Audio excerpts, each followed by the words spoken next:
Shubhranshu Shukla safety return महाकाशरू फेरिले group captain Shubhanshu 18 दिन पर पृथ्वी पृष्ठ रे पाद थापिले 4 महाकाशचारी प्राय 22 घंटार यात्रा पर स्पेसक्राफ्ट प्रशांत महासागर रे स्प्लेश डाउन करिछि।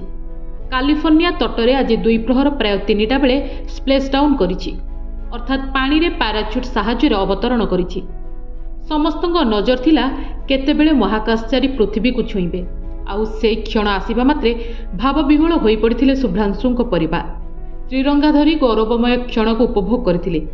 केक काटी सेलिब्रेशन करिसंती एही गौरवमय मुहूर्त को। बेटा हमारा सकुशल लौट आया है, इसलिए बहुत बहुत ईश्वर का धन्यवाद और साथ में आप लोगों का भी धन्यवाद जो आप लोगों ने इतना सबको दिखाया, पूरी मेहनत की, दिल दुनिया को दिखाया कि कैसे गया और कैसे आया। बेटा हमारा पूरा आप लोगों ने दिखाया, इसके लिए आप सबको बहुत बहुत धन्यवाद। बेटा इतने दिन बाद लौटा है तो थोड़ा सा भावुक होना बनता है। कल नहीं बात हुई है, परसों बात हुई है। अवतरण पर 7 दिनिया रिहाबिलिटेशन को पठाई दिया जाइछि। 7 दिन आइसोलेशन रे रहिबे समस्ते। अंतरिक्ष यात्रार प्रभाव दूरे रहिबाकू यह जरूरी। एही अवधि भितरे विशेषज्ञ डाक्तरଙ୍କ निरीक्षण रे रहिबे। पुणी थरे केमिति पृथ्वीर गुरुत्वाकर्षण सह सामंजस्य रखि पारिबे। अंतरराष्ट्रीय अंतरिक्ष स्टेशन बा ISS रु जुलाई 14 रे अलगा होइथिला एही टीम। ड्रैगन यान और एक्सियम 4 मिशन क्रू पृथ्वी पृष्ठरू फेरिबा प्रक्रिया सुचारू रूपे संपादन नै एक्सियम स्पेस और नासा टीम समय सारणी तैयारी करथिले। ठीक 2:30 नोजोकन बंद होइथिला। 2:57 रे छोट पैराचूट खोलिथिला आउ जानर गति को धीमा करथिला। 2:58 रे बड़ पैराचूट खोलिथिला आउ जान को सुरक्षित अवतरण रे सहायता करथिला। ठीक 3टा रे प्रशांत महासागर पानी ऊपर अवतरण करथिला। स्पेस कैप्सूल को रेस्क्यू करथिला बड़ जहाज। 3:15 रे महाकाशचारी को बाहर को अणा जाइथिला। एक्सियम 4 मिशन 4 महाकाशचारी शामिल थिले। जून 25 रे लॉन्च हेबा पर जून 27 रे ISS सह जोड़ी हेतिले।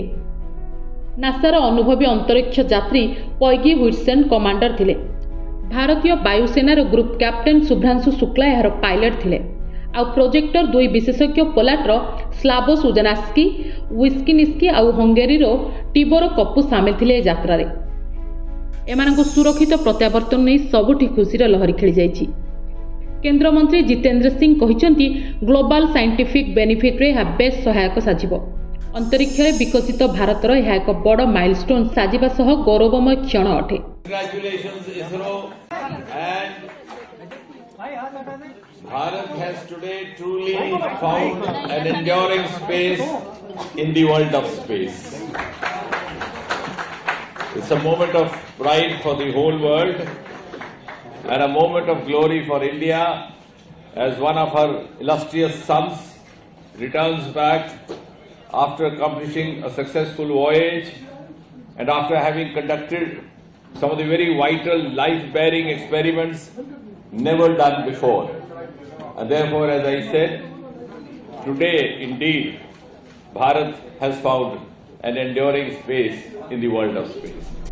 এই अंतरिक्ष यात्री ISS रे 18 दिन काटिथिले आउ 60 रु अधिक वैज्ञानिक प्रयोग करथिले। मांसपेशीर हानि, मानसिक स्वास्थ्य और अंतरिक्ष रे चाष आदि अनेक वैज्ञानिक प्रयोग करिसेंती। रविवार फेयरवेल सेरिमनी रे शुभ्रांशु कहिथिले भारत लागि महत्वाकांक्षी क्षण अटे। आत्मविश्वास और गर्व रे भरा एही मुहूर्त अटे। इसरो एही मिशन रे प्राय 550 कोटी टंका खर्च करिछि। एही अनुभव 2027 रे भारतर गगनयान मिशन रे सहायक हेबो। ब्यूरो इनपुट सह भक्तिलता और प्रदीप नायकଙ୍କ रिपोर्ट, नक्षत्र न्यूज।